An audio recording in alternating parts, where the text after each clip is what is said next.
Hey, it's Nax and welcome back to my channel. Thank you so much to PlayStation for sponsoring this amazing project.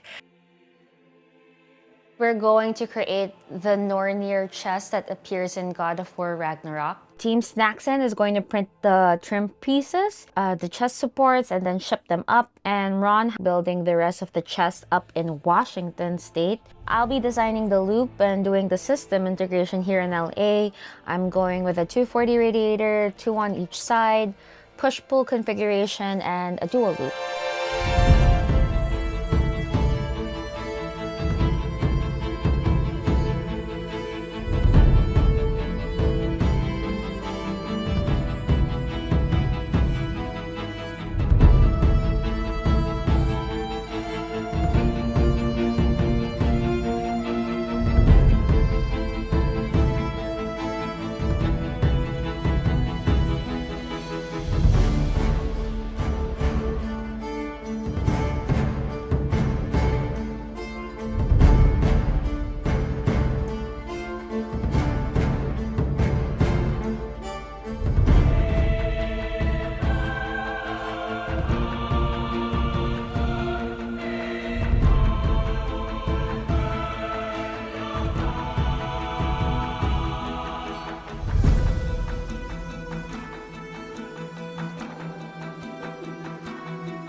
So we were extremely lucky to have access to game assets and 3D models. Santa Monica Studio was so accommodating in getting us what we needed.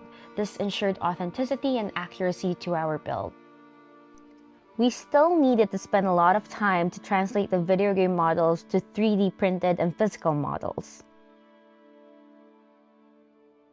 Due to the enormous size of the chest, we had to find a way to not only split all the pieces so we could print them, but to also model them with reassembly in mind and scaled correctly. Here you can see some of the detailed trim pieces that we needed to break them away from the chest and model each one separately. The most challenging parts were for the parts where we had no 3D models available. You'll notice the chest model had no runes. We were under intense pressure to deliver workable printable files to Blue Horse Studio so they could print and build. So I went on a crash course with my partner Mike on modeling from scratch. The first attempt didn't look great, but it was a nice stepping stone to the final versions.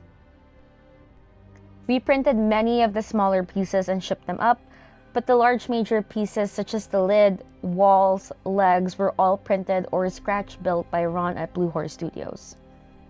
Once the chest was completed, we drove it down to finally finish the loop planning, system design and integration, and custom work for the inside of the case.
process of measuring, double checking, and cutting was repeated for each tube. But things got complicated. Because of the nature of my design, spaces were too tight in some places, and I had to disassemble the entire build many times in order to solve the exact order to install each tube and component for the final assembly. The good part of this was that I got improved ideas and designs through the process.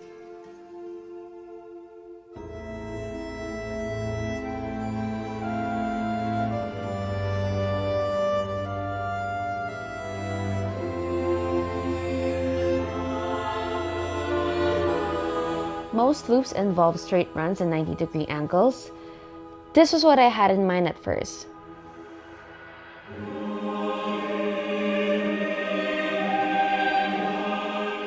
But something kept gnawing in my head. Lying in bed at night, I couldn't escape visions of Kratos' old shield with the Spartan symbol. And this was the inspiration for the final loop design.